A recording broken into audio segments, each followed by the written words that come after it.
Hi guys, welcome back to my channel.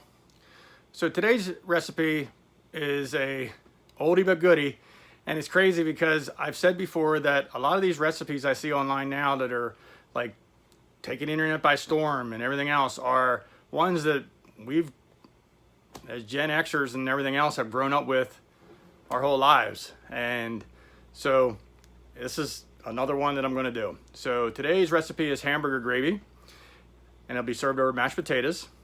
And if anybody up north has had this before, they know this is a very simple and easy recipe. Now I'm going to change it a little bit to the way I would make it, but again, you got to please forgive me for a little bit. I haven't made a video in a little while. Just got past the hurricane, which we were without power here in my area for just a week. There was a lot of damage around me, and lucky for me that I had next to nothing wrong with my location. So then right after that, it was time for hunting season, and now I'm back again to start up. So again, today's recipe is a very easy, simple one, quick meal. This takes 25 minutes maybe to make, so it's a very cheap meal to make. And I guess back in the Great Depression times, this is when this was really popular. So we're using hamburger now. I know back in the Depression times, meat was very hard to come by, so people used a bunch of scraps and everything else. So I will make it to the best of my ability and the way I think it should be made. All right, come along. Okay, like I stated before, this is a very quick and easy recipe, very few items. So of course we got our ground meat right here. I got a Pekin Lipton onion soup mix, which is different than what you would normally use, just one onion, or you could use dried onion, but I think that this onion soup mix here will give it a boost up kick. We got the flour for thickening. This is one of the secrets in here. People use Gravy Master. I'd look for Gravy Master down here where I'm located at, and of course we can't find it. So the browning sauce is what we have. Milk and some water and butter. All right, now get it cooking here. All right, so in this recipe, there's 2 pounds of ground meat. So in here, I have ground venison mixed with some beef, but because ground venison is very dry, I'm gonna have to add a little bit of oil, about a tablespoon or so. Normally with regular beef, you don't have to worry about that step. And now all we're gonna do is we're gonna grind this here, brown this. And when this gets about halfway browned, we're gonna take and put the Lipton onion soup pack in. Just because we want that to cook some. It doesn't have to cook because it's already dehydrated and dried, but we do want to get the flavors mixed together. So what we're going to do is we're going to chop this up, and like I said, when it's about halfway browned, then we are going to add our Lipton onion soup mix. And then once this gets brown and our soup mix is added and we're ready for the next step, I'll bring you back. Okay, you can see that's about halfway done. What we're going to do now is we're going to take and we're going to put in this Lipton onion soup mix, and then we'll continue browning it until it's all completed and ready to go. Alrighty, now that this is all browned and ready to go, we're going to continue now just like we would do with sausage gravy. We're going to add I normally have 3 tablespoons of butter, but because I added oil in the beginning because of this being venison, with being a little drier, we're only going to put 2 tablespoons of butter in. And then we're going to get that to melt down. We want this to be completely melted because the next thing we're going to add is our flour. Stir this around a little bit, get that butter mixed in with all that meat. Again, we're going to make this like you do with sausage gravy.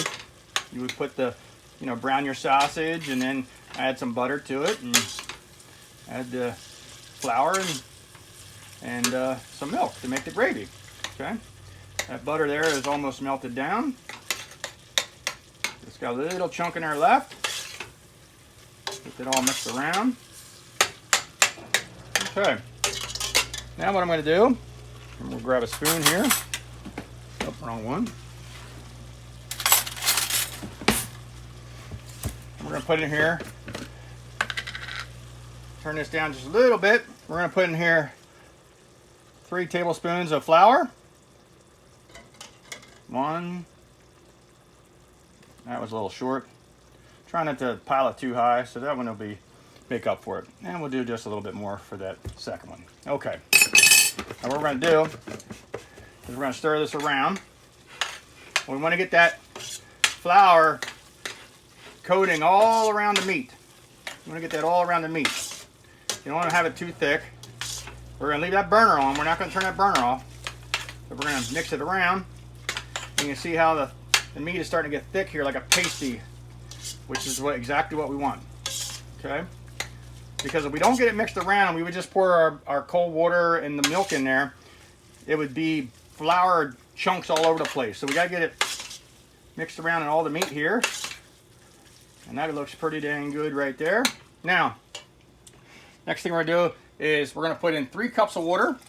So that's 2 right there. I got to get 1 more cup. Okay, 1 more cup. And then we're putting there 2 cups of milk. Let me get this poured out here. 2 cups of milk. Now normally when my dad used to make it at home, we would just use water, no milk. But over the years I realized it gives it just a bit more creaminess, a little richer flavor.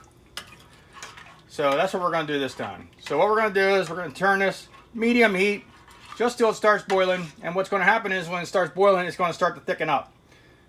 And then we'll add our last ingredient at that point, along with a little salt and pepper. So I'm going to keep stirring this until it starts to boil, and we'll be right back. Alrighty. Now this has come up to a boil. It's still a little thin, and that's okay. That is okay, because we're going to add now our gravy master. And again, I had on here 3 tablespoons, or 2 tablespoons. I think I have on the recipe. It's either 2 or 3. It all depends on what it looks like in there. So that's 1, 2, 3. That one was a little short on 3, but that's okay. But you see how it changed color? Makes it more of that deep brown. The flavor that gives is amazing. So now we're going to let this still boil for a little bit here.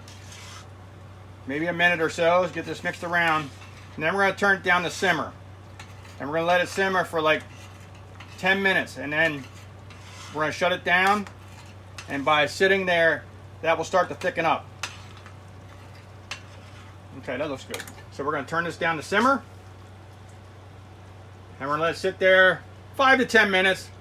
And you'll see that this will start to thicken up to pour over mashed potatoes. And we'll be back. Alrighty, guys. I had to go outside for just a minute to do something, but I'm going to serve me up some mashed potatoes right here.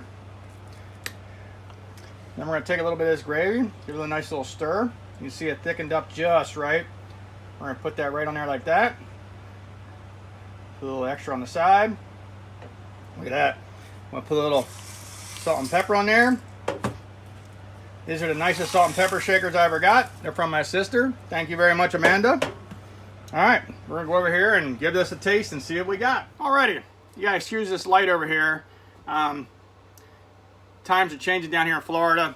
Sun's setting a little different with the time change and everything, so now my window's here full. But as you can see, right there she is. We're going to take a bite here. Man, that looks good, but it looks a little hot.